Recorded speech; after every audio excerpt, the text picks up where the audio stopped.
নমস্কার, আমি ঝর্ণা মণ্ডল, গ্রাম বাংলার জীবনযাপন চ্যানেল থেকে আপনাদের স্বাগত।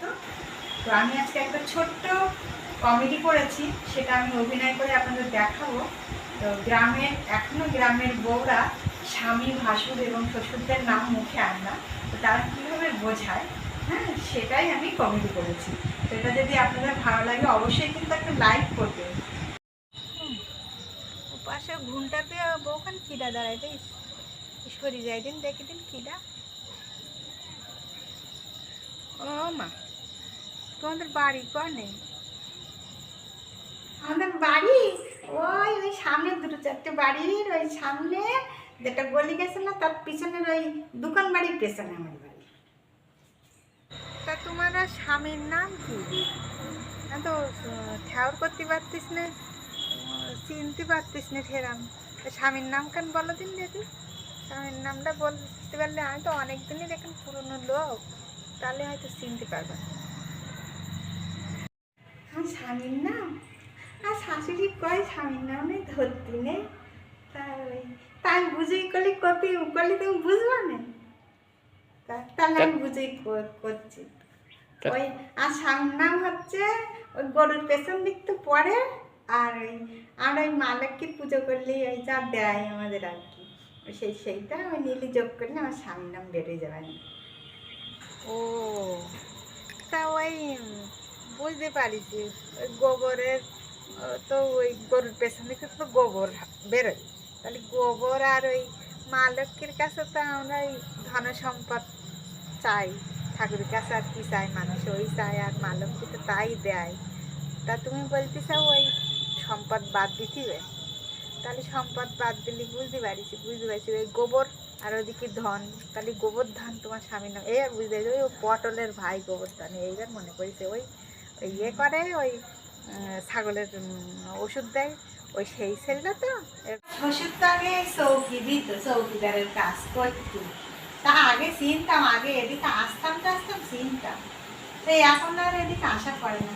তা সে শ্বশুরের নাম কেন যেন কি ছিল, আমার মাথায় তো কাজ করে না, এখন আর ব্রেনের কাজ করে না।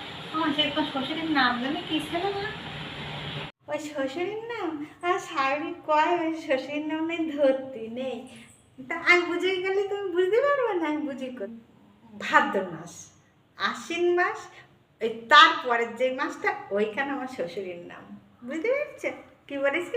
একটু মনে থাক এইবার বুঝতে পারিস, আর বলতে মনে পড়ে গেছে আমার সাথে। ভাদ্র আশ্বিনের পরের মাস বুঝতে পারবো না, ও বুঝতে পারিস, থাক থাক বুঝিস, আর বলছি না, আর বলছি রান্না বান্না বাড়ির সব কাজকর্ম থেকে।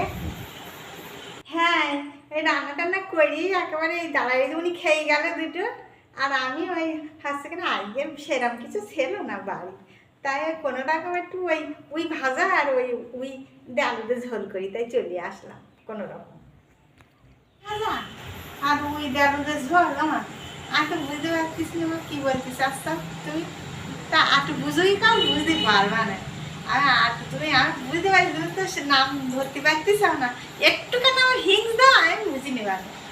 আরে বুঝতে পারলে না, ওই ভাজা মানে আমি বলতে পারি না, ওরা লজ্জা করে, ওই নাম ধরতে নেই তো, তাই ওই মানে ওই খেতে সবুজ সবুজ এরম সাইজের হয়, ওই আর ওই ভাজা করিস আর ওই দিয়ে আলুতে ঝোল করিস। আমার তোমার যে আমার বোঝার ক্ষমতা হয়ে না, আমার আমি আর বুঝতে পারছিস না মোটে ওই ভাজার কথা, আমি মোটে বুঝতে পারছি। ও দাঁড়া, এইবার তুমি বুঝলি আমি ঠিক তুমি বুঝতে পারবেন, দাঁড়া আমি ভালো করে বুঝিয়ে বলতেছি কী রান্না করছি, দাঁড়া।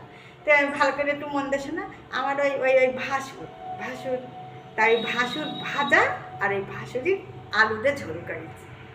ও দেখ, এই সামান্য কথাটা তো আমি বুঝতে পারছিলাম না, তোমার ভাসুরির নাম যে পটল, আমার মাথায় আর নেই, আর বলি না আমার বয়স হয়ে গেছে তো, এইবার বুঝতে পারছি পটল আলু ঝোল আর ওই পটল ভাজা করিস দেখ, তোমার একটুখানি কথা তা আমি মোটে বুঝতে পারছি তো।